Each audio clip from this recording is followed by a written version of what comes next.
Hello students, welcome back to the yet another session. आज की class में हम लोग अपना मटेरियल कॉस्टिंग खत्म करने वाले हैं सक्सेसफुली। और आज की क्लास का जो मुद्दा होने वाला है, जो टॉपिक होने वाला है, जिसको हम लोग डिस्कस करने वाले हैं, उसका नाम है स्टोर्स लेजर। पिछली क्लास में मैंने तुमको लास्ट क्लास में बताया था कि स्टोर्स लेजर एक टॉपिक हमारा बच जाता है बस इस चैप्टर के अंदर। जो हमको डिस्कस करना है उसके लिए मेरे को एक सेपरेट क्लास की रिक्वायरमेंट थी, इसलिए मैंने पिछली क्लास में उसका टॉपिक स्टार्ट ही नहीं किया था। तो फटाफट से सारे बच्चे हेडिंग डालेंगे टॉपिक का नाम, जिसका नाम है स्टोर्स लेजर।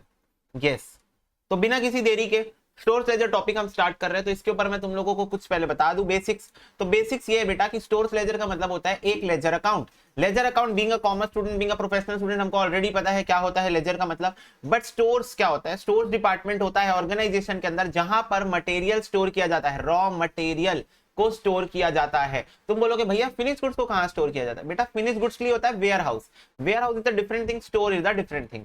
तो जब भी मैं मटेरियल, रॉ मटेरियल परचेस करके लाता हूँ, स्टोर डिपार्टमेंट में एंटर हो जाता है। और जैसे ही प्रोडक्शन डिपार्टमेंट बोलती है भाई साहब मटेरियल की जरूरत है, जल्दी जल्दी से भेज दो, तो स्टोर डिपार्टमेंट से मटेरियल निकलता है और प्रोडक्शन डिपार्टमेंट के पास चला जाता है। Are we communicating? यस भैया। तो इस तरीके से कुछ काम होता है स्टोर डिपार्टमेंट का। बस आ रहा है जा रहा है, आ रहा है जा रहा है। अब किसी भी नाम से आ रहा है या किसी नाम से जा रहा है, हमको प्रॉपर रिकॉर्ड्स मेंटेन करने होते हैं, क्योंकि यहाँ पर बहुत बड़ा खतरा है चोरी का। और अगर चोरी हो जाती है तो ऑर्गेनाइजेशन का लॉस हो जाता है। तो इससे बेटर एक प्रॉपर रिकॉर्ड्स मेंटेन करें। जो तो स्टोर्स कीपर है उसको एक बेसिक नॉलेज दे दिया जाता है कि स्टोर्स लेजर का जो फॉर्मेट है उसके अंदर रिकॉर्डिंग कैसे की जाती है। ठीक है, और वो उसके अकॉर्डिंग फिर रिकॉर्डिंग अपनी करता है। यस, क्लियर है? यस, तो इसका फॉर्मेट क्या होता है ये तो हम क्वेश्चन के थ्रू समझेंगे, लेकिन इसके अंदर कुछ स्पेशल पॉइंट्स होते हैं, उसको हम लोग पहले डिस्कस कर लेते हैं।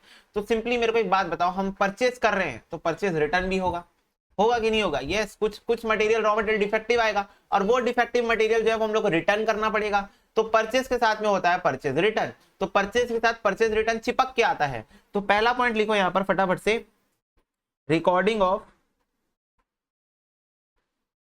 परचेजेस रिटर्न्स, या फिर सिंपली शब्द में बोलूं तो raw material return to supplier.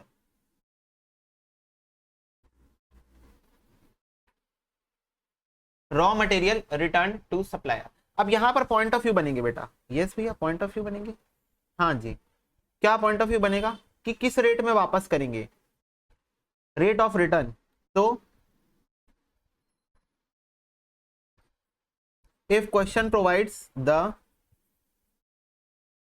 Rate of return, ठीक है, एक सेकेंड वेट अ मिनट।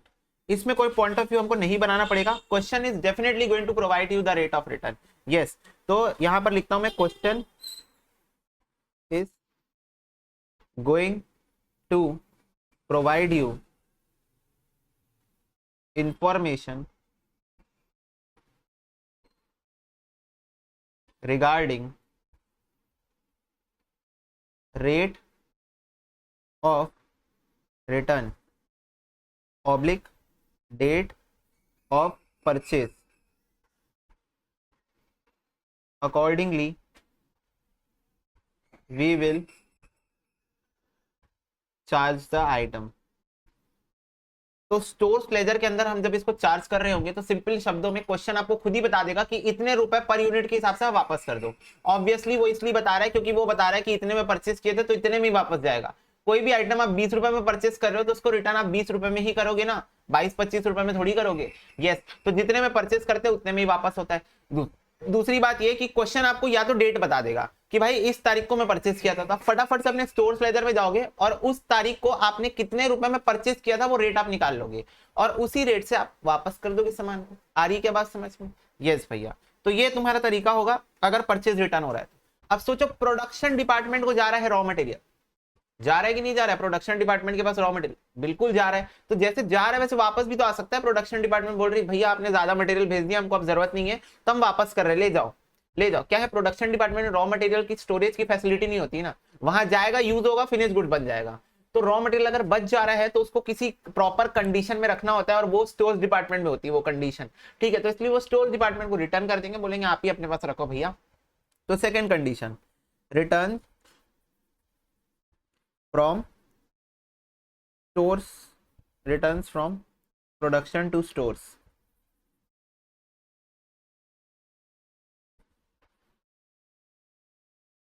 ठीक है, तो प्रोडक्शन डिपार्टमेंट से स्टोर्स डिपार्टमेंट में आ गया। अब यहां बच्चों दो पॉइंट ऑफ व्यू बन जाएगा। यस, पिछले बार मैं जो लिख दिया गलती से, पॉइंट ऑफ व्यू बनेगी यहां पर। If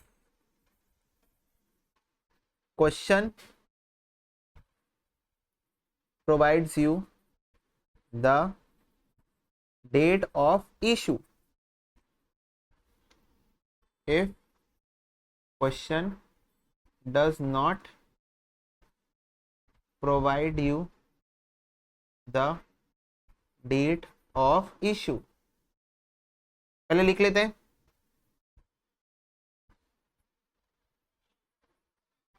valuation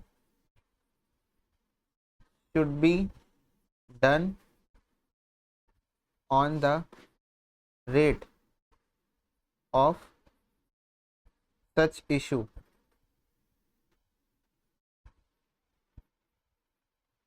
value at the rate of latest issue। इसके बाद एक और चीज लिखना, valuation principal.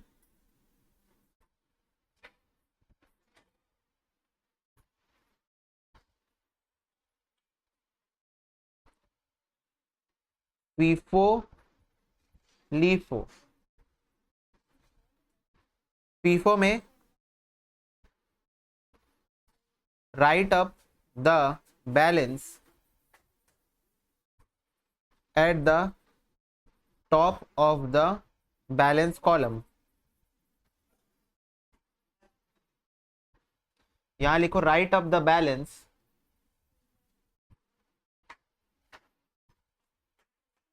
at the bottom of the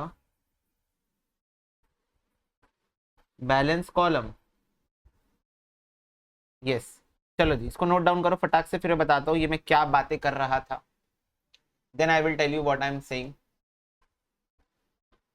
okay, हो गया। मैं एक्सपेक्ट करता हूँ कि तुम लोग वीडियो पॉज करके लिख रहे होगे। तो return from production department to stores department, तो मटेरियल हमने जो प्रोडक्शन डिपार्टमेंट को भेजा था, प्रोडक्शन डिपार्टमेंट बोली हमें आवश्यकता नहीं है, तो कृपया आप इसे वापस ले ले। हमने वापस ले लिया। अब यहाँ पर दो सिचुएशन बनेगी। अगर आपको क्वेश्चन प्रोवाइड कर देगा डेट ऑफ इशू, मतलब बता देगा ये जो मटेरियल वापस आ रहा है ये इस दिन गया था, जाने की डेट बता देगा, तो जिस दिन जाने की डेट थी उस दिन फटाफट से जाऊंगा, चेक करूंगा किस रेट में गया था और उस रेट को लिख दूंगा, बात खत्म। उस रेट को मैं लिख दूंगा, उसी रेट से वापस ले लूंगा जिस रेट से गया था, कोई दिक्कत नहीं है। अब अगर क्वेश्चन नहीं बताएगा डेट ऑफ इशू, तो अब रेट कहां से पता लगाऊं? तो मैं उसको वैल्यू कर दूंगा eight the rate of latest issue.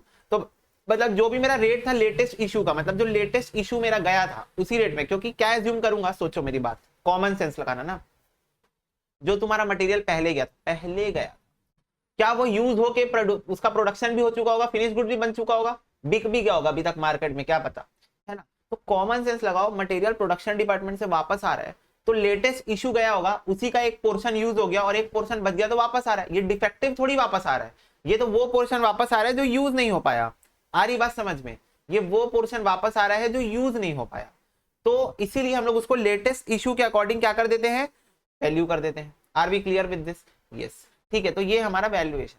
अब वैल्यूएशन प्रिंसिपल कौन सा फॉलो कर रहे हो, फीफो मेथड फॉलो कर रहे हो, लीफो मेथड फॉलो कर रहे हो? अगर फीफो मेथड फॉलो कर रहे हो तो जब गुड्स वापस आएंगे, वापस, तो फर्स्ट इन फर्स्ट आउट के बेसिस पे गए होंगे। सोचो ना, फीफो मेथड यूज कर रहे हो, इसका मतलब जो गुड्स पहले आए थे वो पहले गए होंगे, और जो गुड्स गए थे वही वापस आ रहे, तो क्या ये पहले वाले गुड्स होंगे? हाँ जी, क्योंकि फीफो मेथड से गए थे, तो इसलिए इसको सबसे ऊपर लिखना, क्योंकि पहले वाले पुराने वाले गुड्स होंगे और यही गए होंगे और यही अभी वापस आ रहे हैं।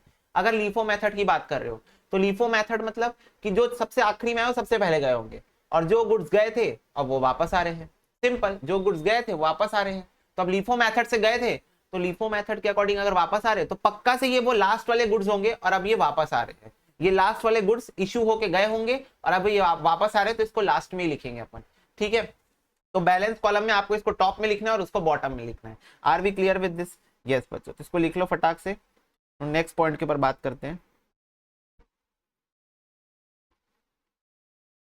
नेक्स्ट पॉइंट है तुम्हारा ट्रीटमेंट ऑफ लॉसेस। अब ये जो लॉस होंगे ये भी दो प्रकार के देखने को मिलते हैं हमको जिंदगी में।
ठीक है बच्चों, तो अब देखो ट्रीटमेंट ऑफ लॉसेस। अब जैसा कि हम लोगों को पता है कि लॉसेस दो प्रकार के हो सकते हैं हमारी ऑर्गेनाइजेशन के अंदर पे। एक हो सकता है नॉर्मल लॉस, जो कि ऐसा लॉस होता है जो कि मेरे को अनप्रिडिक्टेबल रहता है, मेरे को पहले से पता रहता है इतना तो होके रहेगा, मैं इसको कंट्रोल नहीं कर सकता। बट एब नॉर्मल लॉस ऐसा लॉस होता है जिसको मैं कंट्रोल कर सकता था, जो मेरे हाथ में था, बट मेरी कुछ गलतियों की वजह से ये लॉस मुझे बियर करना पड़ा। तो नॉर्मल लॉस को हम लोग हमेशा कस्टमर से वसूलते हैं, तो it is absorbed by good units. और एब नॉर्मल लॉस को हम लोग कॉस्टिंग पीएनएल अकाउंट में ट्रांसफर कर देते हैं, because this is our loss.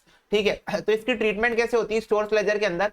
आपको पहली बात तो कोई भी मटेरियल आ रहा है तो रिसिप्ट कॉलम में आएगा और जा रहा है तो इशू कॉलम में आएगा। बस ये तो बेसिक फंड है, किसी भी कारण से आ रहा है या किसी भी कारण से जा रहा है, आ रहा है तो रिसिप्ट कॉलम में, जा रहा है तो इशू कॉलम पे। अब इशू कॉलम पे हम लोग दोनों को लिखते हैं। पॉइंट सिर्फ इतना है कि जब आप एबनॉर्मल लॉस को लिखोगे तो आप उसमें क्वांटिटी भी लिखोगे, रेट भी लिखोगे, और इन दोनों को मल्टीप्लाई करके अमाउंट भी लिखोगे। ठीक है, बट जब मैं नॉर्मल लॉस की बात करूंगा तो सिर्फ क्वांटिटी लिखना, रेट वैसे लिखोगे नहीं लिखोगे एक ही बात है, क्योंकि मल्टीप्लाई तो करना नहीं। अमाउंट नहीं लिखेंगे, क्यों? क्योंकि इसकी यूनिट्स का लॉस हो गया वो तो अपन दिखा देंगे, लेकिन इसका जो अमाउंट था वो हम वसूलने वाले हैं गुड यूनिट से, तो इसीलिए हम लोग इसका अमाउंट माइनस नहीं करते। अमाउंट जो है वो इंक्लूडेड रहता है कॉस्ट के अंदर पे। क्यों? क्योंकि हम लोग उस अमाउंट को अब गुड यूनिट से वसूल लेंगे यहाँ पर। ठीक है, और जब वैल्यूएशन करोगे अब नॉर्मल लॉस की, तो अगर फीफो मेथड यूज हो रहा है तो वही बेसिक फंडा यार, जो पहले आया वो पहले जाएगा, तो जो भी फर्स्ट बैलेंस रेट होगा वो अपन ले लेंगे, और लीफो मेथड में वही लास्ट बैलेंस, मतलब वही फंडा लीफो फीफो वाला, सिंपल। ठीक है, तो ये तुम्हारे लॉसेस का ट्रीटमेंट होगा, इसको एक्सपेक्ट कर रहा हूं मैं, तुम नोट डाउन करोगे फास्ट।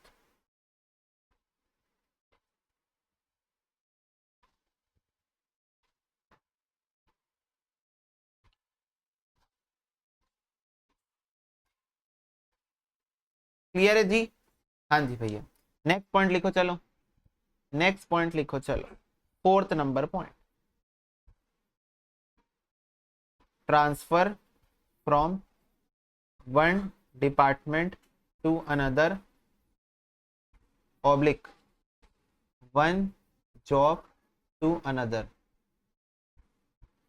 तो भाई साहब ये कुछ ऐसा पॉइंट है कि अगर रॉ मटेरियल एक department production department one production department two में ट्रांसफर कर रही है, या जॉब वन जॉब टू में ट्रांसफर कर रही है, तो स्टोर्स लेजर में इसकी क्या एंट्री होगी? तो इसकी एंट्री बोलने के लिए मेरे को एक गाना याद आ रहा है, वो इश्क दी गली विच no entry, no no no no no no no no no no no no no no no no. Yes बेटा, नो एंट्री। तो इसकी कोई एंट्री स्टोर्स लेजर में नहीं होगी। क्यों? मेरे को एक बात बताओ, स्टोर इन्वॉल्व कहां हुआ है? आपको एंट्री पास करना है बोल रहे हो, स्टोर इन्वॉल्व है क्या यहाँ पर?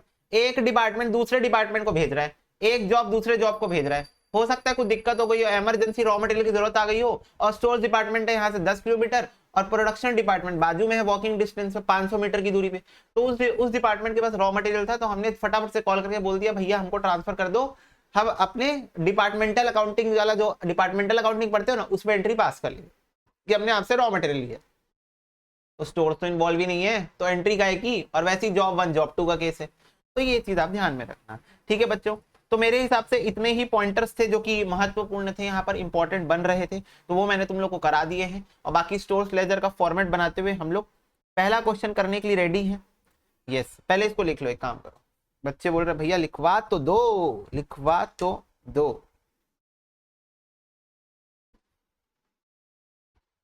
ठीक है, हो गया। मैं एक्सपेक्ट करता हूँ तुम वीडियो पॉज करके लिख लेते हो, इसीलिए कोई दिक्कत नहीं है। चलो question number 21, question number 22 and question number 23 is on stores ledger basis, जिसमें मैंने अलग अलग मेथड्स फॉलो कराए हैं। ओके, फिफ्थ पॉइंटर एक और लिख लो, methods for preparation of stores ledger. तो स्टोर्स लेजर बनाने के लिए बच्चों मेरे पास मेजरली 4 मेथड है, जिसमें से 2 रिकॉग्नाइज्ड अकाउंटिंग स्टैंडर्ड्स के द्वारा और 2 रिकॉग्नाइज नहीं है।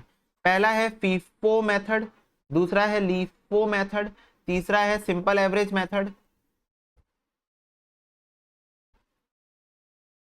और चौथा है वेटेड एवरेज।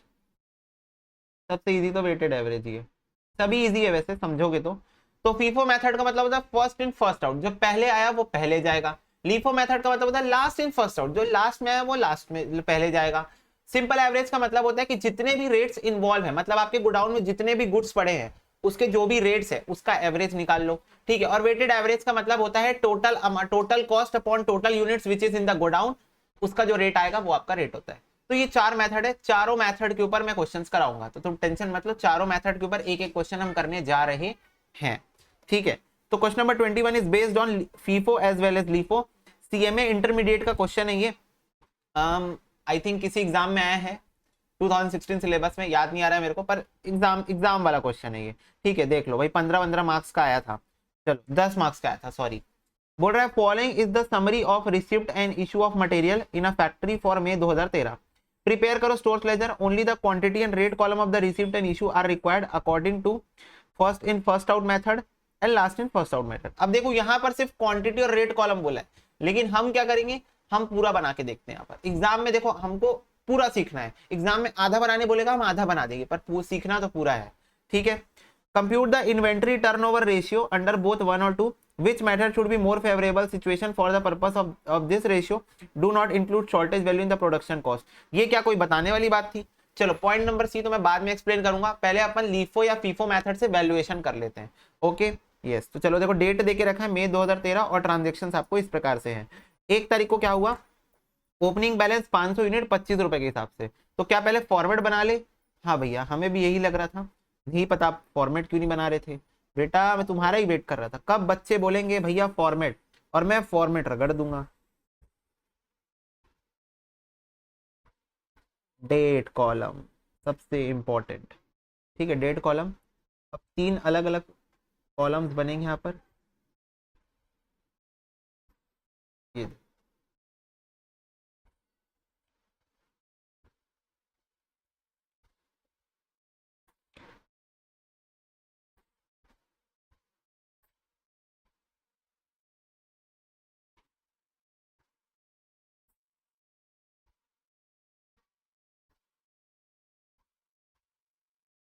चलो देखो, पॉइंट, सॉरी,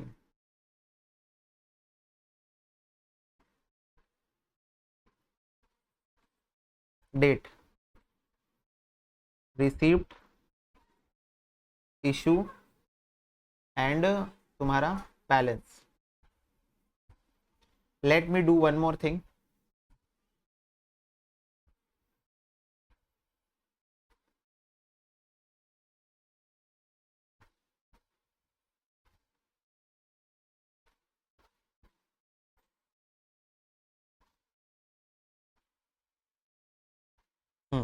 ये जरूरी था, क्यों जरूरी था भैया? ओहो, ये जरूरी था क्योंकि अभी हम लोगों को लीफो से भी बनाना है। चलो तो पहले हम बना रहे हैं फीफो मेथड से। किससे बना रहे हैं पहले?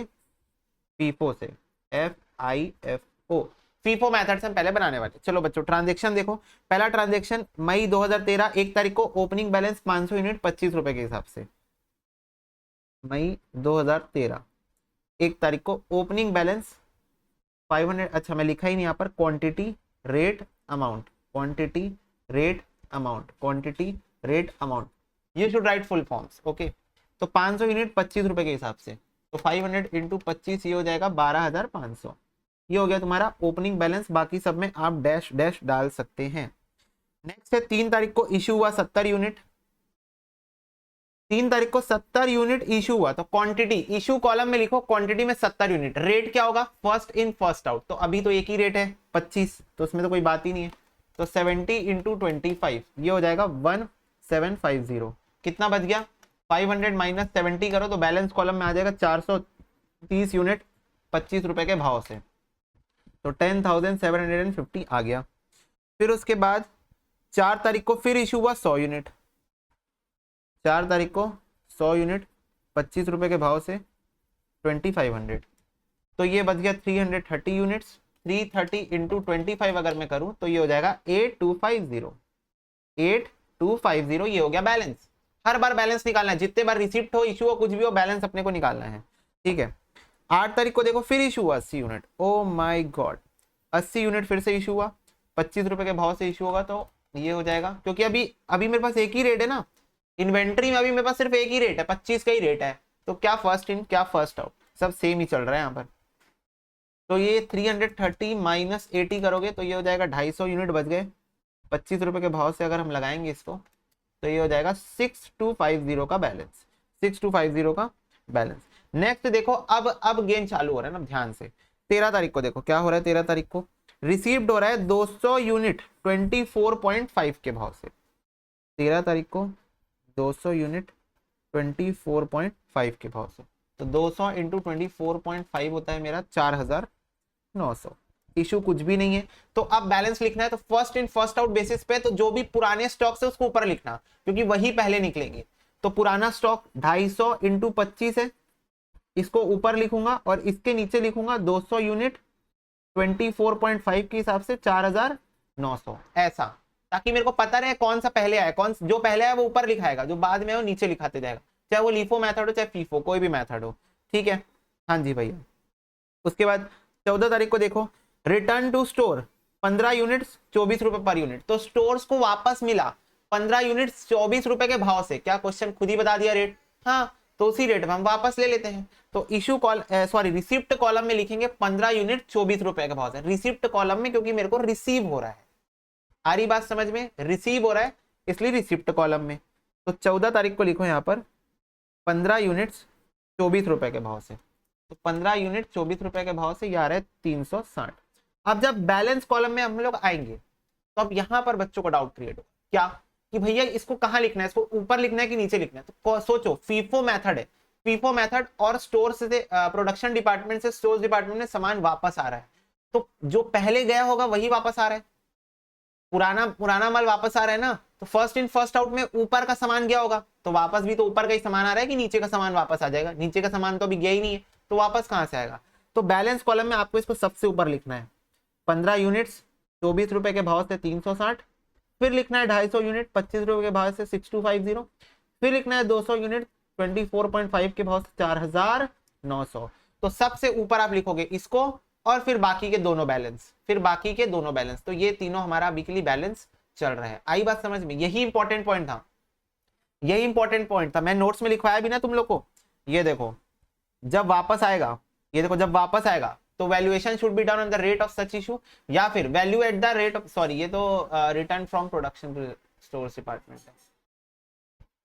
अच्छा हाँ वही तो है, हाँ ठीक है, वैल्यूएशन प्रिंसिपल की बात कर रहा हूँ। वैल्यूएशन प्रिंसिपल में देखो right up at the top of the balance column, अगर फीफो मेथड है तो बैलेंस कॉलम के टॉप में लिखना है, और लीफो मेथड है मतलब बैलेंस कॉलम के नीचे लिखना है। आ रही बात समझ में? रीजन भी समझ में आ रहा है, क्योंकि जो पहले गया होगा वही वापस आ रहा है, तो टॉप में ही लिखाएगा ना। हाँ जी, चलो जी नेक्स्ट 16 तारीख की बात है, 180 यूनिट इशू कर देंगे। और कुछ है क्या वैसे? एक मिनट ना, इस क्वेश्चन में कुछ 15 तारीख का ट्रांजेक्शन था जो अपन मिस कर रहे हैं। हाँ जी देखो, फ्लो में बहने का आपको नुकसान देखने को यहाँ पे मिल सकता है। क्या नुकसान? ये देखो, there was a shortage of 5 unit on 15 तारीख और 8 यूनिट ऑन 27 तारीख। तो यहाँ पर डिफॉल्ट केस में समझना, यहाँ पर नहीं लिखा है, पर यहाँ पर 14 और 16 के बीच में एक 15 तारीख है जिसमें 5 यूनिट्स का शॉर्टेज हो गया है। शॉर्टेज का मतलब क्या होता है? गोडाउन से गायब। शॉर्टेज गोडाउन से गायब, तो क्या है ये? एबनॉर्मल लॉस है। Until unless question is not going to specify anything, we will assume it abnormal loss. अपने को थोड़ी पता था, गायब हो गया अचानक से। तो ये शॉर्टेज की एंट्री होगी 15 तारीख को। ये तुम लोग पूरा क्वेश्चन पढ़ना, एग्जाम में फ्लो में मत पहचाना, नहीं तो देखो अभी मेरे से भी छूट रहा था, पर क्योंकि ये क्वेश्चन मैंने इंसल्ट किए तो मेरे को याद है ये चीज कि हाँ भाई 15 तारीख को कुछ तो शॉर्टेज थी। तो शॉर्टेज को हम लोग लिखेंगे इशू कॉलम में 5 यूनिट्स, और क्योंकि फीफो मेथड है तो फर्स्ट इन फर्स्ट आउट। तो सबसे ऊपर वाला बैलेंस कौन सा है? ये वाला है, 24 रुपए वाला। तो 24 रुपए वाले बैलेंस के हिसाब से हम इशू कर देंगे इंटू 5, ये हो जाएगा 120 इशू। कितना बच जाएगा फिर? 10 यूनिट बच जाएगा, 250 यूनिट और 200 यूनिट, 24.5 वाला। ठीक है, हाँ जी। अब आते हैं 16 तारीख के ट्रांजेक्शन। 16 तारीख का ट्रांजेक्शन 180 यूनिट इशू करना है, तो first in first out basis पे करेंगे। तो पहले ऊपर वाला 10 जाएगा और फिर बचा हुआ 170 सेकंड बैलेंस से जाएगा 25 रुपए वाले से। ठीक है, फीफो मेथड है ना, तो पहले फीफो मेथड है, पहले इससे 10 यूनिट भेज दो। अब ये 10 खत्म हो गए तो अब इस 250 में से 170 और भेज दो, क्योंकि मेरे को टोटल मंगाया 180 यूनिट गया है, 180 यूनिट्स के लिए आस्क किया है प्रोडक्शन डिपार्टमेंट। तो 10 में 24 रुपए वाला भेज दिया, वो खत्म हो गया, फिर 250 में से 170 और भेज दिया। तो ये हो जाएगा 4250। कितना बच गया? 250 माइनस 170, ये बच गया 80 यूनिट बचा है 25 रुपए के भाव वाला, और 200 यूनिट पूरा बचा है 24.5 वाला। क्लियर है? ये देखो कितना इजी है बेटा, कितना इजी भैया, आपके लिए इजी होगा।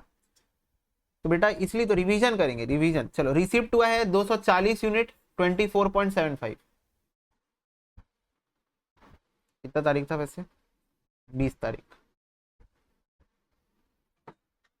240 यूनिट 24.75, 5940। चलो बैलेंस करते हैं। 80 25 वाला, 200 24.5 वाला एंड 240 24.75 वाला, तो हो जाएगा 5940। चलो क्लियर है सबको? 20 तारीख तक के transaction everyone, is it clear to you all? हाँ जी भैया।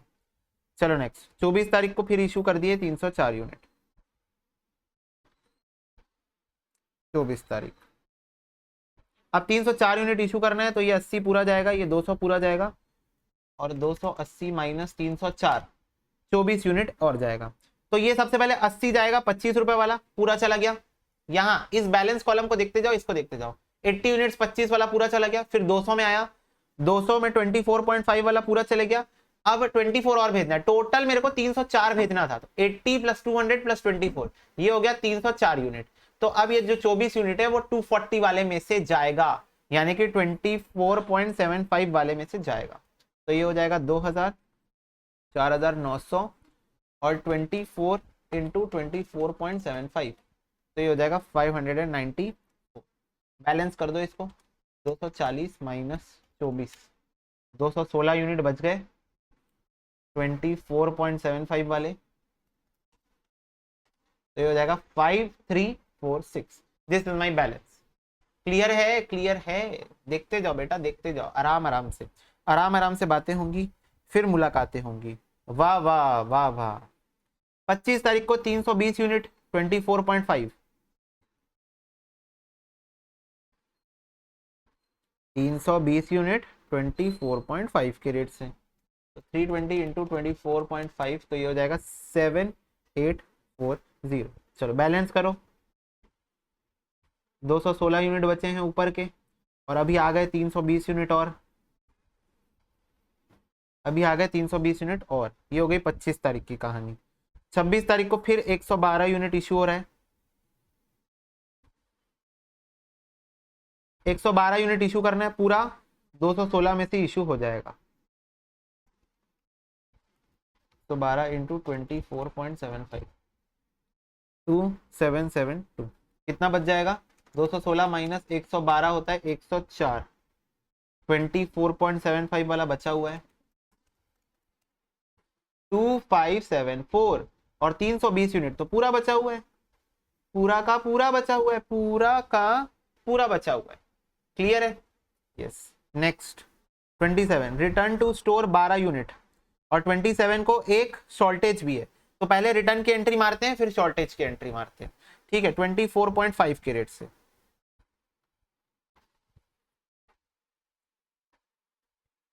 12 यूनिट 24.5 के रेट से 294।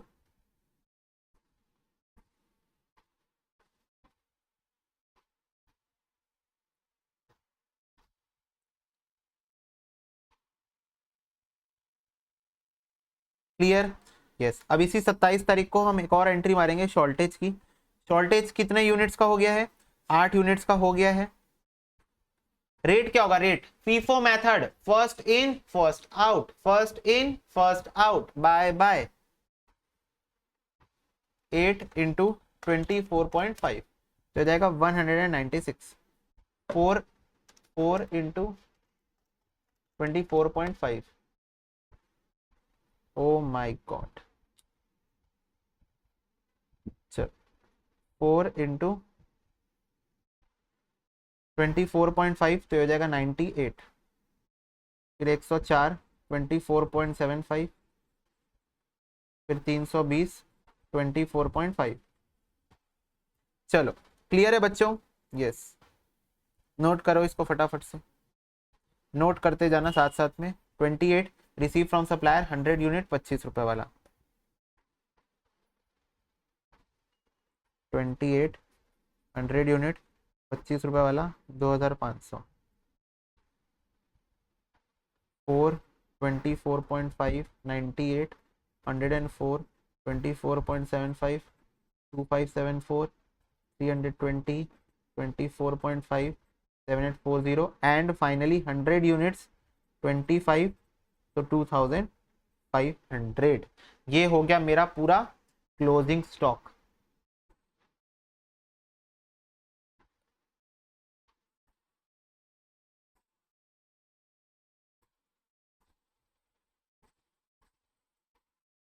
ये हो गया मेरा पूरा क्लोजिंग स्टॉक। और ये क्लोजिंग स्टॉक मेरे को काम आएगा, कहां पर काम आएगा मेरे को क्लोजिंग स्टॉक? जब हम लोग निकालेंगे मटेरियल टर्नओवर रेशियो।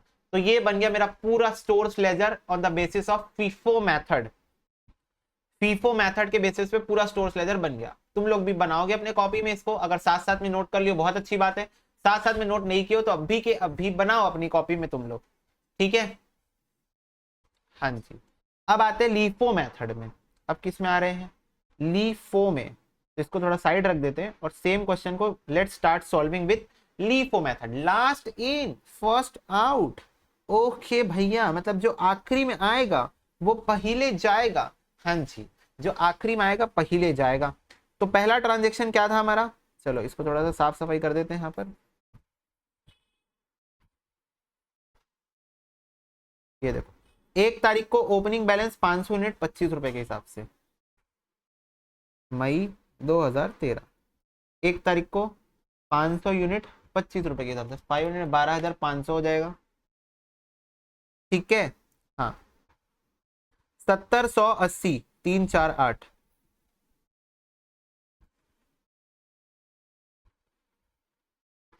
बेटा सेम सेम हो जाएगा ना, सेम सेम हो जाएगा तो उसको सेम ही लिख देते हैं हम लोग। तो 500 माइनस 70 माइनस 100 माइनस 80, सब सब 25 के रेट से सब वैसे ही सेम जाएगा, क्योंकि अभी क्या लीफो क्या फीफो, अभी तो एक ही स्टॉक है मेरे पास। अभी तो मेरे पास एक ही स्टॉक है ना, तो क्या लीफो क्या फीफो।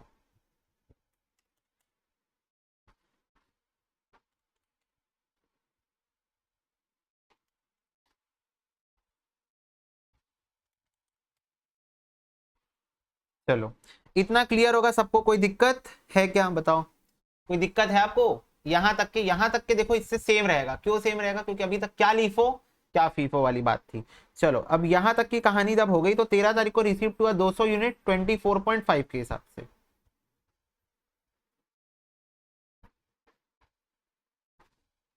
दो सौ यूनिट 24.5 के हिसाब से तो हो जाएगा 4,900।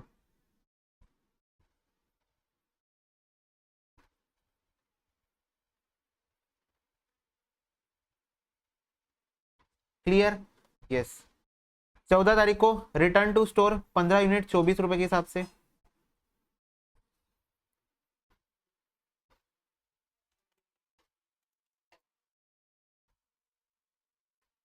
पर इसको अब हम लोग कहाँ लिखेंगे? लास्ट में। क्यों? क्योंकि लीफो मेथड यूज हो रहा है। फीफो में हम लिखते हैं ऊपर, लीफो में हम लिखते हैं नीचे। जो भी रिटर्न आ रहा है स्टोर से जो भी वापस आ रहा है हम उसको नीचे लिखेंगे। क्यों नीचे लिखेंगे? क्योंकि हम एज्यूम करते हैं कॉमन सेंस लगा के कि last in first out basis पे कुछ मटेरियल जो है वो प्रोडक्शन डिपार्टमेंट से वापस आ रहा है, तो ये वो मटेरियल होगा जो last in first out basis पे गया है।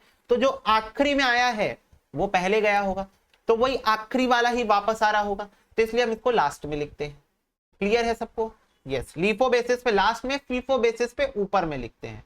अब 15 तारीख को हुई थी शॉर्टेज। 15 तारीख को हमने झेलनी पड़ी थी कि शॉर्टेज कितने यूनिट्स की थी? 5 यूनिट्स की थी ना। तो 5 यूनिट की शॉर्टेज पर वैल्यूएशन किस में होगा बच्चों? वैल्यूएशन लीफो बेसिस है, तो लास्ट इन फर्स्ट आउट। तो 24 रुपए में लास्ट वाला जो अमाउंट है उस पे वैल्यूएशन होगा। ठीक है? हाँ जी। कितना बच गया ये? 250 25 6250 200 यूनिट 24.5 वाला तो 4,900। 10 यूनिट बचा 24 रुपए वाला तो 240 रुपए। क्लियर है क्या? हाँ जी। नेक्स्ट है 16 तारीख। 16 तारीख को क्या हुआ? इशू हुआ 180 यूनिट।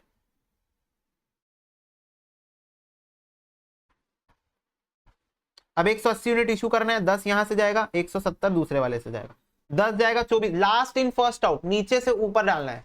तो जो लास्ट इन, चलो बैलेंस को देखो और इसको देखो। लास्ट इन फर्स्ट आउट, पहले ये 10 यूनिट दे दो 24 वाला, और फिर इस 200 में से 170 दे दो। फिर इस 200 में से 170 दे दो, तो 170 इंटू 24.5, तो ये हो जाएगा 4165। कितना बच जाएगा फिर? ये 170 चला गया, तो 250 वाला 25 वाला तो पूरा बचा है, और इसमें से 30 बच गया 24.5 वाला, तो ये हो जाएगा 30 इंटू 24.5, तो दैट इज 735। क्लियर? 170 चला गया तो 30 यूनिट बचा है।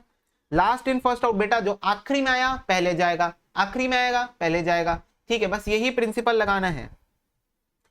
रिसीव्ड 240 यूनिट 24.5,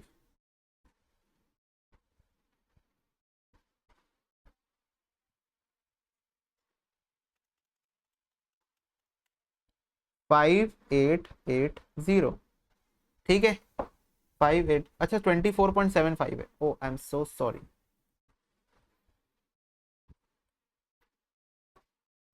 240 इंटू 24.75, तो ये जाएगा 5940।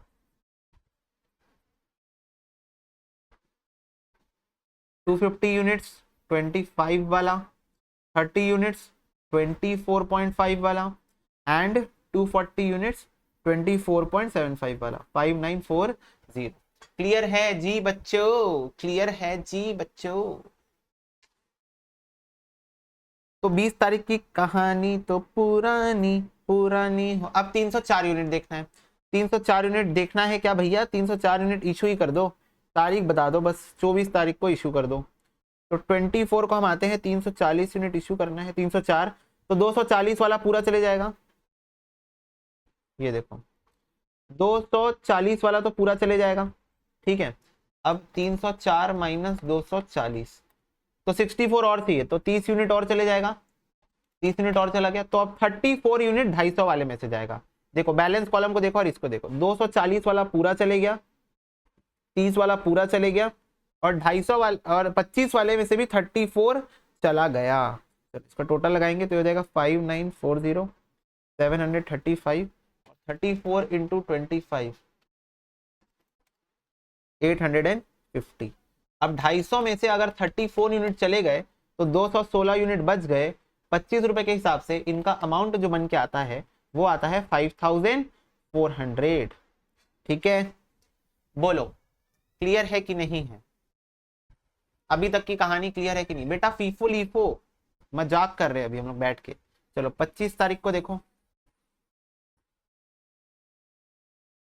25 तारीख को 320 यूनिट 24.5।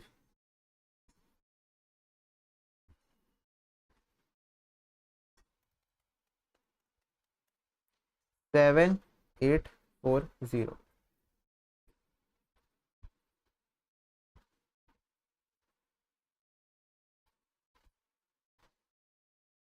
26 को 112 यूनिट इशू। पूरा 320 में से ही चला जाएगा। 112 यूनिट तो 320 ही कवर कर लेगा।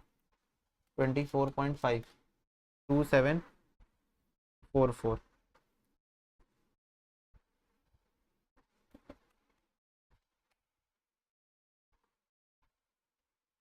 208 बचा 320 में से 5096।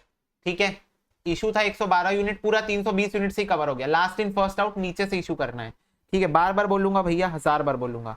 ओके, बार बार बोलो, 1000 बार बोलो। Return to store 12 unit 24.5।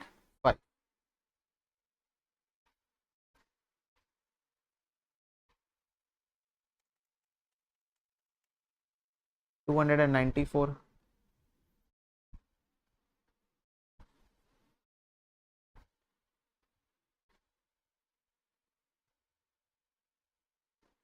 Okay, अब यहां पर अगर तुम लोग देखोगे तो यहां पर ये जो दो दो जो रेट्स है वो सेम है और साथ में भी है।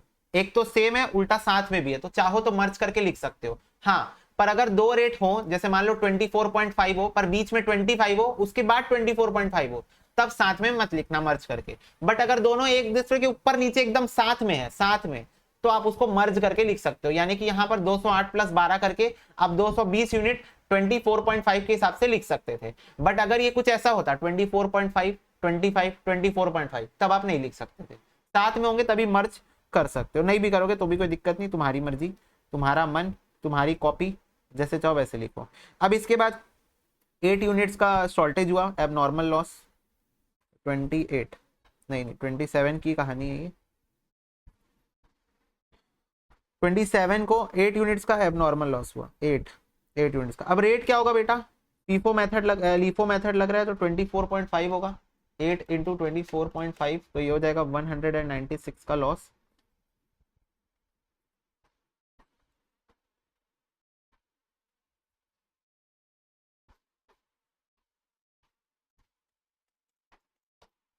$98।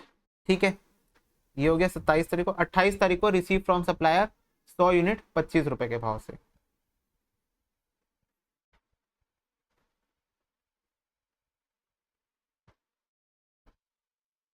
ठीक है, तो अब इसको टोटल पूरा करके लिखना है हमको।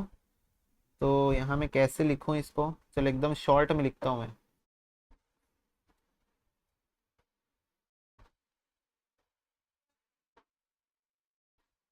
208 + 4 करके लिख देता हूँ। ठीक है, तो हो जाएगा 212 यूनिट।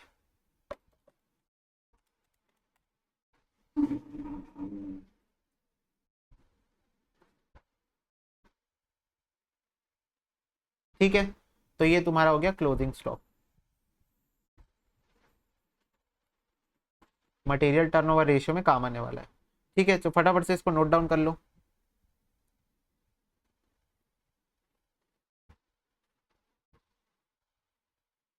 Note this down. ठीक है बच्चों, हाँ जी भैया। अब एक और पार्ट है इस क्वेश्चन का, जो अगर आप थर्ड लाइन पढ़ोगे, बोल रहा है इन्वेंट्री टर्नओवर रेशियो निकाल के दो। इन्वेंट्री टर्नओवर रेशियो निकाल के दो। क्या होता है इन्वेंट्री टर्नओवर रेशियो का formula? Cost of material consume divided by average inventory. तो चलो ये हम लोग करके लेते हैं, एक बार करके देखो, अच्छा लगता है। ठीक है भैया, करके देखते हैं, अच्छा लगेगा तो बताते हैं आपको। ओके, चलो तो सबसे पहले लेते हैं ओपनिंग स्टॉक, फिर लेते हैं क्लोजिंग स्टॉक, फिर लेते हैं cost of material consumed,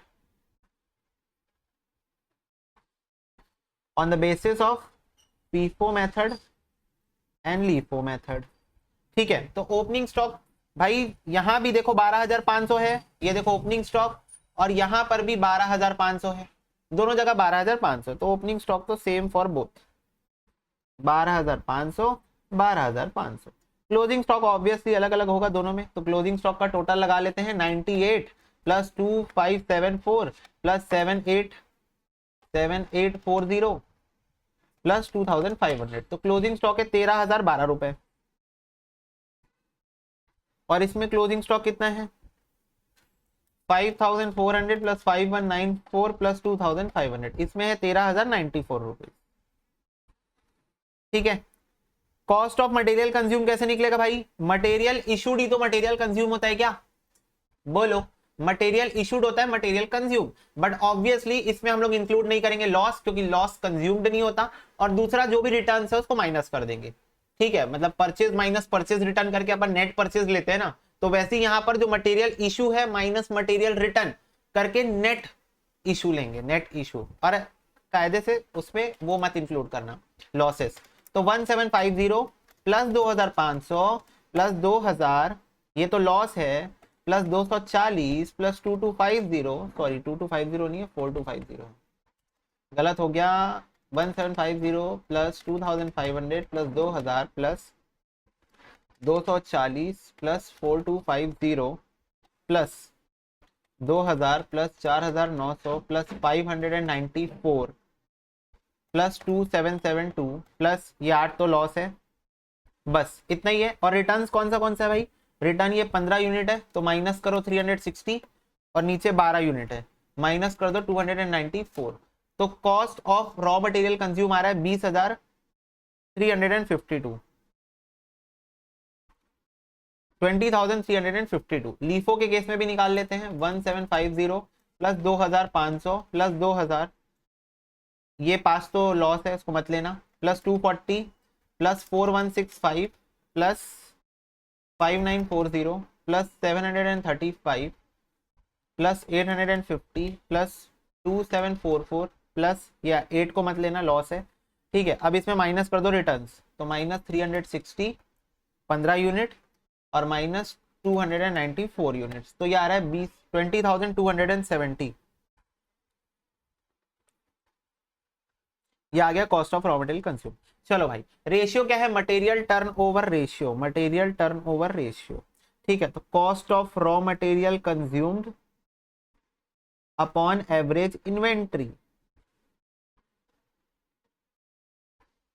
opening plus closing divided by 2, इसको कर लेते हैं सॉल्व, तो ये हो जाएगा 12,500 plus 13,012 divided by 2, memory plus 20,352 divide memory recall is equal to 1.595, basically 1.60 हो जाएगा rounded off, 12,500 plus 13,094 divided by 2 is equal to memory plus 20,270 divide memory recall is equal to, ये आ रहा है 1.583, तो बेसिकली 1.58, तो ये हो गया तुम्हारा मटेरियल टर्नओवर रेशियो, हमने निकाल दिया।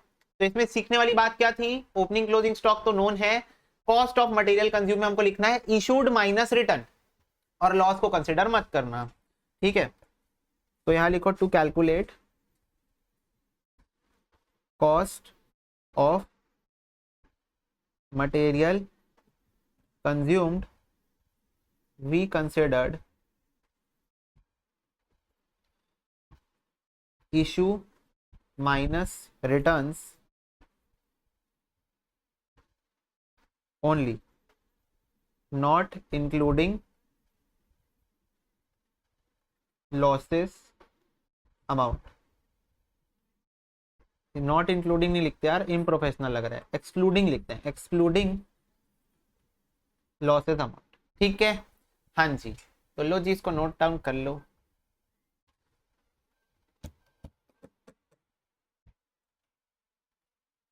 नोट दिस डाउन बच्चों।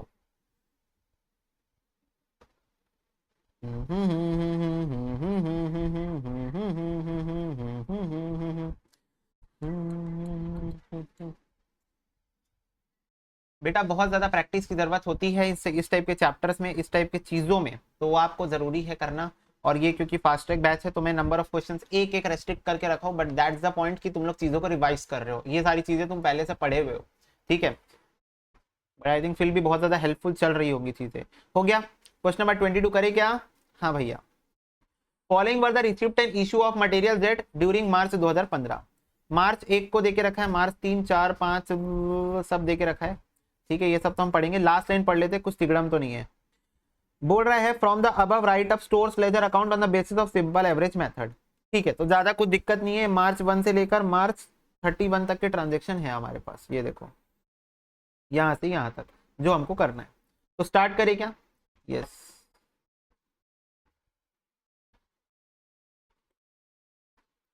फॉर्मेट बनाने का काम सबसे पहले।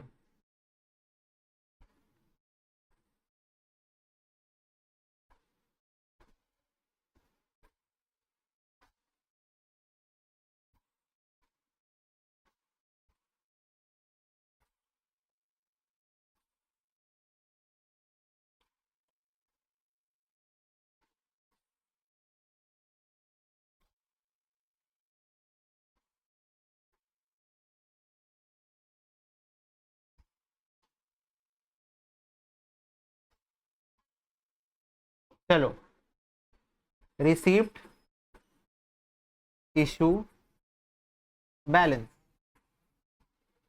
Date, okay. हाँ जी भैया, मार्च 2015। चलो स्टार्ट करेगा। हाँ, ओपनिंग बैलेंस देके रखा है 1100 यूनिट 60 रुपए वाले, 1100 यूनिट 60 रुपए वाले। तो यहां पर लिखते हैं हम लोग 1 तारीख को 1100 यूनिट 60 रुपए वाले, 66,000। क्लियर है? देखो मैं से हर मेथड का एक एक क्वेश्चन करा दूंगा। लीफो पीफो हो गया, सिंपल एवरेज करा देता हूँ, वेटेड एवरेज करा दूंगा, ठीक है। नेक्स्ट देखो, बोल रहा है इशू इशू इशू 3, 4, 8, कितना कितना है? 140, 250, 210। अभी तो सब सेम ही चलेगा, तो जो भी रेट्स होंगे 60, 60 और 60 ही चलेंगे, क्योंकि एक ही रेट का आइटम है मेरे पास। 140 इंटू 60,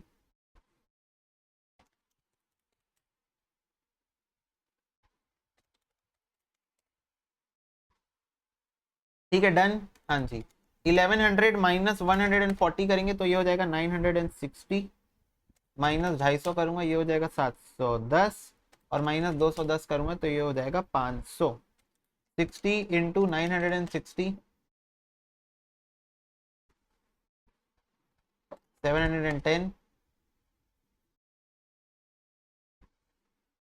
500, ठीक है। तो ये तुम्हारे डेट्स के अकॉर्डिंग इश्यूज हो गए। इशू तक तो कोई दिक्कत नहीं होती है, जैसे ही रिसीव्ड हुआ अब यहां से रेट चेंज होना चालू हो जाएगा। लीफो फीफो वेटेज कुछ भी करो, रेट चेंज होना यहीं से चालू होगा। तो रिसीव्ड हुआ वेंडर से 400 यूनिट 59 के भाव से,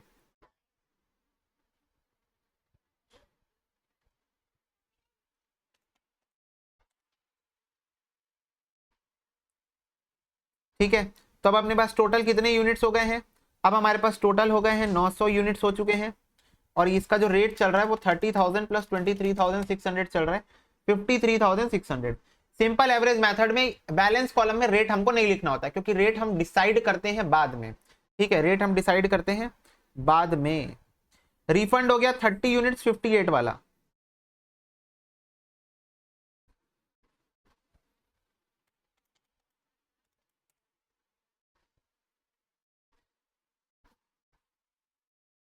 $53,600 प्लस 1740, तो टोटल अमाउंट है 55,340। Again we will be not writing the rate, because rate we are going to decide whenever the issue is going to happen. तो देखो 16 तारीख को फाइनली 350 यूनिट्स इशू हो गए हैं। अब देखो, अब सुनो रेट कैसे डिसाइड होता है। रेट डिसाइड होता है कि आपकी जो स्टॉक पड़ी है, बैलेंस के अंदर जो स्टॉक पड़ी है, उसके अंदर कौन से रेट के यूनिट्स पड़े हुए हैं। तो मेरे को बताओ फटाफट से कौन से यूनिट्स के रेट पड़े हुए हैं। तो ये 930 के अंदर ये वाला 500 यूनिट पड़ा है, ये वाला 400 यूनिट पड़ा है, और ये वाला 30 यूनिट पड़ा है। बोलो हाँ, यस। रेट क्या क्या है? रेट इसका 60 है, इसका 59 है, इसका 58 है। तो जो जो स्टॉक आपके पड़े हुए हैं, यूनिट्स पड़े हुए हैं, उसके अंदर जो जो रेट के आइटम है, उन रेट्स का आपको एवरेज लेना होता है। उन रेट्स का आपको क्या लेना होता है? एवरेज। तो यहाँ 60, 59 और 58 है, तो आपको कैसे लेना होता है? ये देखो ऐसा, 60 plus 59 plus 58 divided by 3, 60 plus 59 plus 58 divide by 3, तो ये आ जाएगा 59। तो ये आपका रेट बनता है। आ रही बात समझ में? तो ये 350 यूनिट इशू होंगे 59 के भाव से, तो ये इशू होंगे 20,650 के रेट से। अब 930 में माइनस कर दो 350, तो ये बचा 580, रेट नहीं लिखेंगे। और 55,340 मेरा बैलेंस था, उसमें से माइनस कर दो 20,650, तो 34,690 मेरा बैलेंस हो गया। और ये जो वैल्यूएशन प्रिंसिपल होता है वो फीफो मेथड के बेसिस पे काम करता है। फीफो मेथड के बेसिस पे मतलब आप एज्यूम करोगे यूनिट्स काउंट करते टाइम कि जो पहले यूनिट्स आई वो पहले चले गई, या आप एज्यूम करोगे यूनिट्स काउंट करते टाइम। आ रही बात समझ में? यस। और वो क्या हो रहा है मैं आगे तुमको समझाता हूँ। 20 तारीख को रिसीव हुआ 480 यूनिट 62 वाला,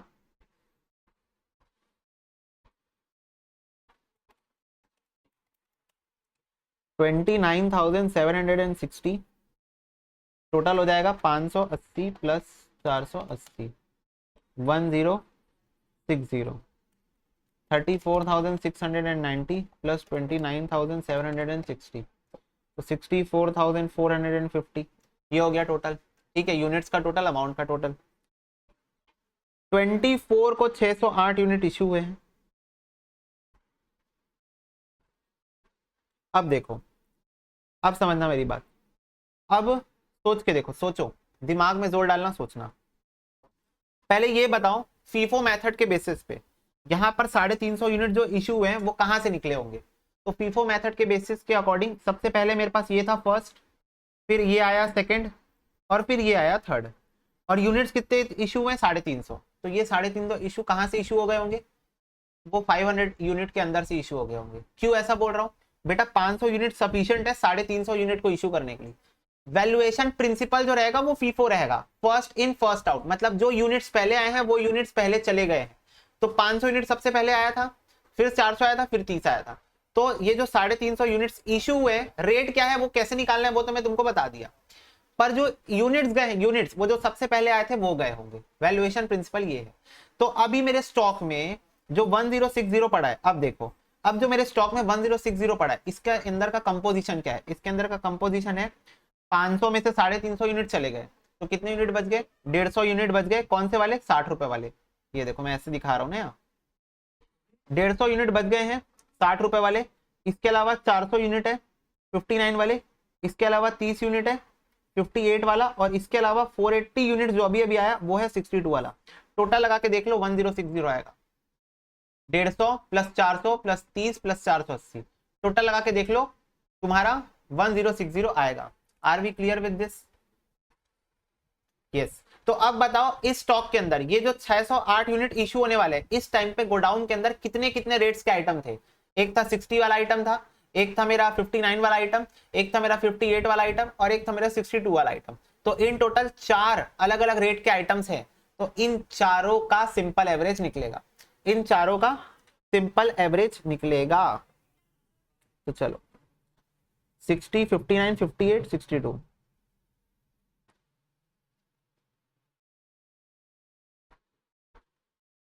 60 plus 59 plus 58 plus 62 divided by 4, 59.75 ये होगा हमारा रेट।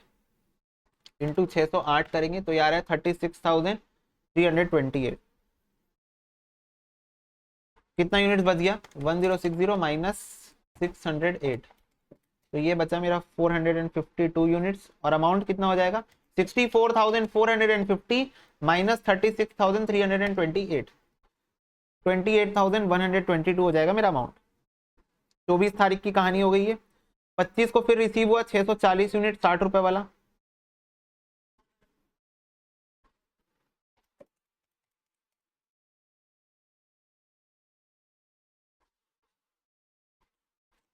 फोर 452 प्लस 640, तो ये हो जाएगा 1092 फिर 28,122 प्लस 38,400, तो ये हो जाएगा 66,522 रुपीज टोटल अमाउंट। 25 तारीख को हो गया। 26 को इशू करेंगे 524 यूनिट। 524 यूनिट हम 26 को अब इशू करने वाले। अब बताओ 26 तारीख का रेट जो डिसाइड होगा वो कैसे डिसाइड होगा। तो अगेन मेरे को स्टॉक की कंपोजिशन देखनी पड़ेगी कि इसके अंदर कौन से रेट्स के आइटम है। तो चलो फिर से देखते हैं हम लोग। यहाँ पर जब हमने कंपोजिशन देखा था तो इसके अंदर थे 1060 के अंदर ना, हाँ 1060 के अंदर मेरे पास 500 में से 150 यूनिट पड़े थे 60 रुपए वाले, ये 400 पड़े थे, 30 पड़े थे। अब ये 608 यूनिट निकल गए। इस 608 के अंदर 150 यूनिट ये वाला होगा 60 रुपए वाला, हाँ होगा। इसके अलावा पूरे 400 यूनिट होंगे 59 वाले होंगे, ये होगा 60 वाला होगा इसके अंदर, और 59 वाला होगा 400 यूनिट, 400 500 550 600 58। ओके, तो 30 यूनिट्स 58 वाले भी होंगे, और 58 माइनस 30 कर लो, 58 माइनस 30 28। तो कुछ यूनिट्स जो हैं वो 480 वाले भी होंगे, 480 वाले भी कुछ यूनिट्स होंगे, ठीक है। तो 480 तो नहीं होंगे, 28 यूनिट्स होंगे 62 वाले। तो बेसिकली अगर तुम देखोगे तो ये पूरा चला गया, ये भी पूरा चला गया, ये भी पूरा चला गया। तो अभी जो मेरा स्टॉक बच रहा था उसमें अभी सिर्फ ये है, उसमें अभी सिर्फ 62 वाला आइटम बचा है, बाकी सब निकल गया है। ये जो था पूरा निकल चुका है, इसका 150 बचा था वो निकल गया, ये 400 पूरा चला गया, ये 30 पूरा चला गया, और कुछ कुछ आइटम जो है वो इसमें से भी गया। किस टाइम पे? इस टाइम पे जब इशू हुआ, जब 608 यूनिट इशू हुए तब इसके अंदर ये देखो मैं समझाता हूं तुम लोगों को। यहाँ पर जब 608 यूनिट इशू हुए तब मेरे 150 यूनिट भी चले गए, कौन से वाले? 60 वाले। मेरे 400 यूनिट भी चले गए 59 वाले, मेरा 30 यूनिट्स भी चला गया 58 वाला, और कुछ तो भी 150 प्लस 400 प्लस 30 माइनस 608, तो कुछ 28 यूनिट्स मेरे 62 वाले भी गए। और उसी में से ये जो बच गया है ये देखो 28 करके देख लो, माइनस 480 माइनस 28 करो, वही 62 वाला, कौन सा वाला? 62 वाला अभी यहाँ पर मेरे पास स्टॉक में पड़ा हुआ है, क्योंकि ये अभी बचा हुआ है, बाकी सब खत्म हो गए। तो अभी बेसिकली ये जो स्टॉक है 452, ये रिप्रेजेंट कर रहा है 62 रुपीज वाले अमाउंट को, ठीक है। और अभी यहाँ से 60 नया नवेल और आया है। तो बेसिकली ये वाला जो स्टॉक का कंपोजिशन है, ये वाला जो स्टॉक का कंपोजिशन है, इसके अंदर मेजरली दो आइटम्स है, 452 है और ये 62 वाले को रिप्रेजेंट करता है, और इसके अलावा 640 भी है। 452 जो है वो 62 वाले को रिप्रेजेंट कर रहा है, और 640 जो है वो 60 वाले को रिप्रेजेंट कर रहा है। तो अभी जो मेरा स्टॉक है इसके अंदर दो रेट के आइटम है, 62 वाला और 60 वाला।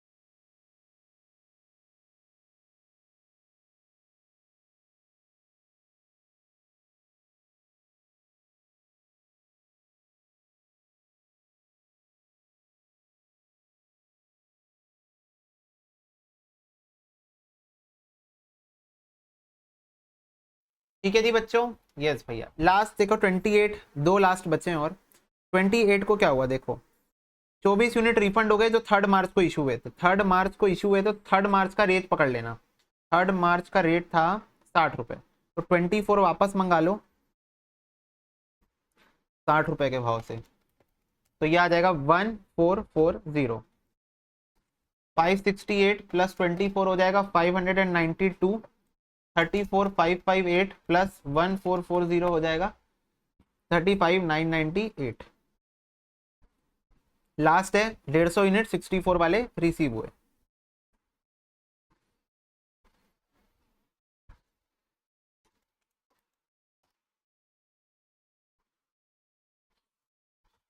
$592 प्लस 150 742। 35998 प्लस 9600 45 598। बस हो गया, खत्म क्वेश्चन, लास्ट ट्रांजेक्शन था ये। तो ये हुआ तुम्हारा सिंपल एवरेज मेथड से स्टोर्स लेजर बनाने का तरीका, सिंपल एवरेज मेथड। तो क्या सीखा हमने इसके अंदर कि आपका जो क्लोजिंग स्टॉक अभी चल रहा है, जो आपका बैलेंसिंग फिगर चल रहा है, वो जो स्टॉक का कंपोजिशन है, उस स्टॉक के कंपोजिशन के अंदर कितने कितने वाले रेट्स वाले आइटम है, कितने कितने रेट्स वाले आइटम है, वो रेट्स पता लगाने हैं और उन रेट्स का एवरेज ले लेना है। अच्छा, और ये कैसे पता चलेगा कि उसको स्टॉक कंपोजिशन के अंदर कौन से रेट्स के आइटम है? तो फीफो मेथड यूज करोगे, first in first out, for the purpose of calculation of units. Clear है? यस जी, चलो नोट करो इसको। ठीक है बच्चों, अब लास्ट क्वेश्चन हमको देखना है वेटेड के ऊपर, बस फिर हमारा चैप्टर ही खत्म।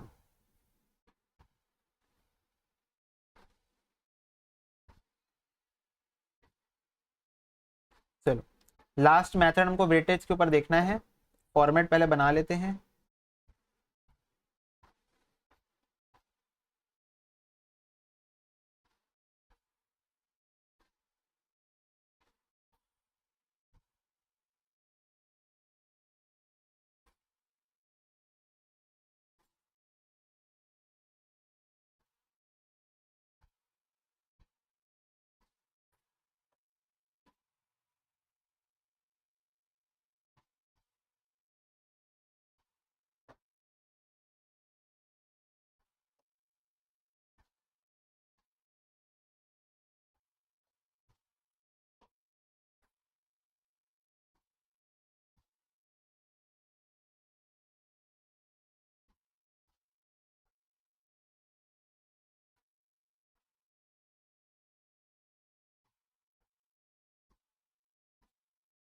चलो जी बच्चों देखो, रिसीव्ड सबसे इजी मेथड है ये, इशूड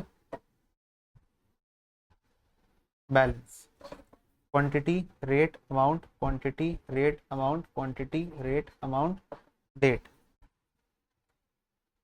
क्या बोल रहे हैं? Aditya limited engaged heavy engineering works में on the basis of job order receive from industrial customer, company has received a job order of making turbine from power generating company, below are some details of stores received and issue of the copper wire used in manufacturing और turbine.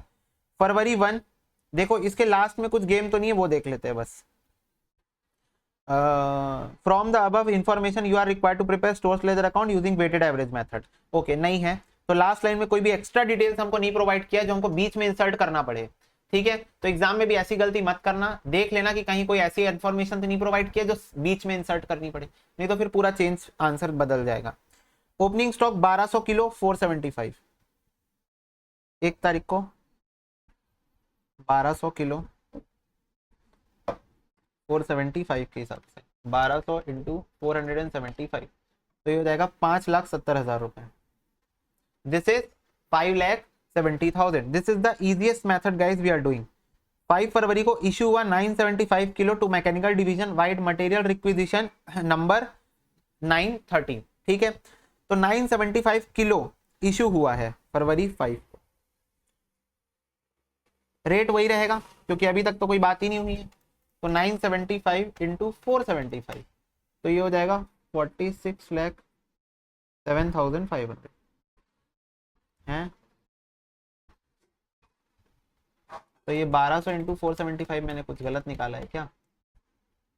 1200 into 475 5,70,000, 975 into 475 4,63,125। हाँ मैं गलत निकाला, 4,63,125 हो जाएगा। तो 1200 में minus करो 975, तो 225 यूनिट्स बच गए। 475 के भाव से कितने हो जाएंगे ये? 1,06,875 हो जाएंगे। नेक्स्ट देखो, फरवरी 6 को 3,500 किलो 460 के भाव से,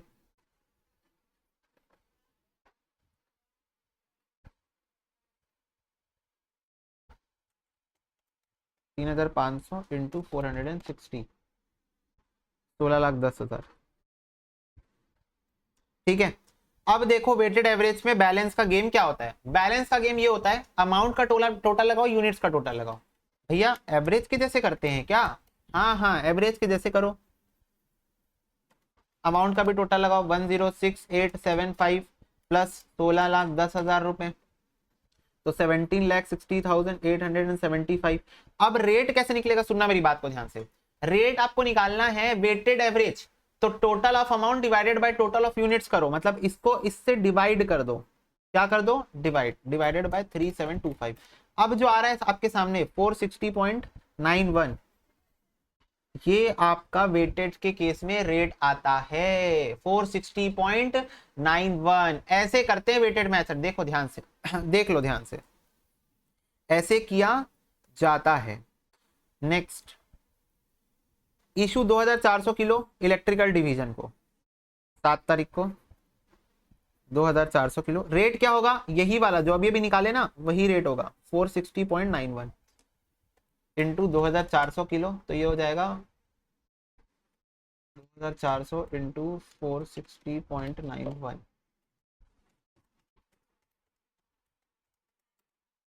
11,06,184।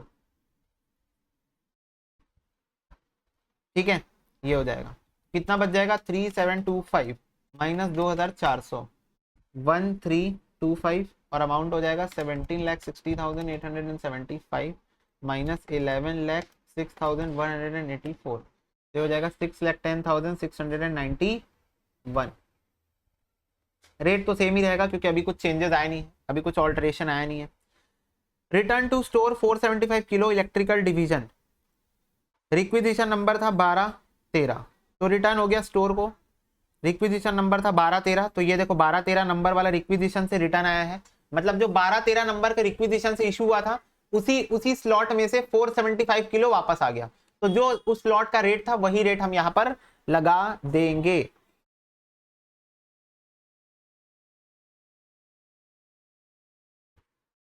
ठीक है, इसलिए इंफॉर्मेशन देके रखा था इसकी, समझ रहे हो, इसकी इंफॉर्मेशन इसलिए देके रखा था। ये देखो, ये वाला जो इशू हुआ था उसी स्लॉट में से 475 केजी वापस आ गया, ऐसा बता रहे हैं। ठीक है, तो हम लोग उसी रेट से इसको वापस ले लेते हैं, 475 इंटू 460.91, तो ये हो जाएगा 218932, टोटल 1325 प्लस 475, 1800, 460.91 इंटू 1800, 8,29,638। ठीक है, यस, 9 तारीख की कहानी हो गई। 15 तारीख को 1800 किलो 480,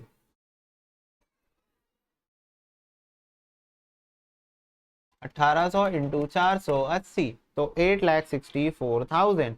यूनिट का टोटल लगाओ, रेट का टोटल लगाओ, 1800 प्लस 1800, तो ये हो जाएगा 3600 यूनिट्स, और अमाउंट है 8,29,638 प्लस 8,64,000, तो ये हो जाएगा 16,93,638। इसको डिवाइड कर दो 3600 से, तो आपका नया रेट आ रहा है 470.4555,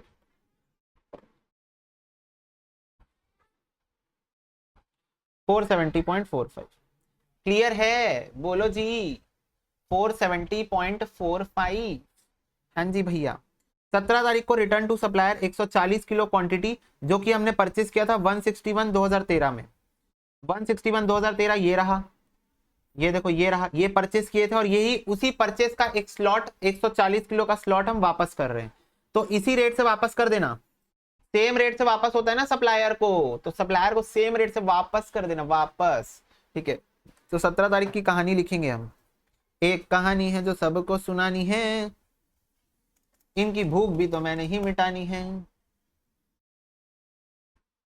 तो 3600 माइनस 140, तो ये हो जाएगा 3460, और अमाउंट 16,93,638 माइनस 67,200, तो ये हो जाएगा 16,26,438। अब कुछ बच्चे बोलेंगे भैया हमें आपत्ति है, किस बात की आपत्ति है बेटा? भैया आप तो बोले थे इशू कॉलम में हम लोग वेटेड रेट लेंगे, पर बेटा ये तो रिटर्न टू सप्लायर है ना, मैं रिटर्न टू सप्लायर के केस में तुम लोगों को सिर्फ एक बात बताया था, जिस रेट में परचेस उसी रेट में वापस, खत्म बेटे खत्म। 3460, तो ये आ रहा है नया रेट 470.06, 07 हो जाएगा राउंड ऑफ करने से, 470.07। 17 तारीख को हो गया। 20 तारीख को इशू हो गया 1900 किलो, रेट वही रहेगा 1900 इंटू 470.07, 8,93,133, 3460 माइनस 1900, तो ये हो जाएगा 1560, 470.07, तो ये आ रहा है तुम्हारा 7,33,309। ठीक है, हाँ जी, ये हो गया। 28 तारीख को it was found that 180 kg of wire was फ्रॉड्यूलेंटली miss appropriated, चोरी चोरी चोरी चोरी हो गया है, तो एब नॉर्मल लॉस हो गया 180 किलो का 28 तारीख को। तो 28 तारीख को 180 किलो का एब नॉर्मल लॉस, रेट क्या होगा, वेटेड रेट, तो 470.07, 180 इंटू 470.07, तो ये आ रहा है 8,84,613, 1560 माइनस 180, तो 1380 यूनिट बच गया। रेट अभी भी वही चल रहा है क्योंकि कुछ एडिशन हुआ ही नहीं है। 6,48,690, ओके, आ गई बात समझ में, 696 हो जाएगा। तो ये ऐसे होता है तुम्हारा वेटेड मैटर। खत्म हो गया क्वेश्चन, ये इतना इजी। मतलब आपको क्या करना है, जब भी कुछ भी आ रहा है, रिसिप्ट आ रहा है, कोई भी रिसिप्ट आ रहा है, आपको बैलेंस कॉलम में आना है, यूनिट्स का टोटल लिखना है, अमाउंट का टोटल लिखना है, डिवाइड करके वेटेड रेट निकाल लेना है, डिवाइड करके वेटेड रेट, डिवाइड करके। सिंपल एवरेज में कर रहे थे क्या, नहीं, सिंपल एवरेज में हम रेट ही नहीं निकाल रहे थे। क्यों, क्योंकि इसमें रेट निकालने का तरीका होता है ये जो आपको दिख रहा है छोटा छोटा, कि स्टॉक के अंदर में किस किस रेट का कंपोजिशन है, उस रेट का एवरेज लो। यहां पर सीधा बोल रहा था क्या तुम्हारा क्या मेरा सब एक ही है, तो यूनिट्स का टोटल ले लो, अमाउंट का टोटल ले लो, डिवाइड करके जो रेट आ रहा है उस रेट से इशू करो, वेटेड एवरेज रेट। ठीक है, तो ये तुम्हारे स्टोर्स लेजर के 4 अलग अलग मेथड होते हैं। ठीक है, LIFO method, FIFO method, simple average और वेटेड एवरेज। और ये कराने के साथ में तुम्हारा मटेरियल कॉस्टिंग का चैप्टर बच्चों हो जाता है समाप्त हमारी बैच के अंदर पे। ठीक है, और होप्स तो तुम लोगों को लगा होगा कि तुम लोगों को एकदम नेक्स्ट लेवल वाली फीलिंग आई होगी कि हाँ भाई रिवीजन इसको बोलते हैं, और एक्चुअल में रिवीजन करने का तरीका यही होता है। तो ये फास्ट ट्रैक बैच जो है तुम लोगों को हेल्पफुल लग रही होगी, बिल्कुल तुम लोगों को वर्थ लग रहा होगा भाई। सबसे बड़ा इन्वेस्टमेंट होता है टाइम का इन्वेस्टमेंट, और वो तुम लोगों को लग रहा होगा वर्थ यहाँ पर, कि भाई हम लोग जो भी यहाँ पर टाइम इन्वेस्ट कर रहे हैं तुम लोग को वर्थफुल लग। ठीक है बच्चों, मिलते हैं नेक्स्ट लेक्चर में नए चैप्टर के साथ, तब तक के लिए God bless you, take care and bye bye.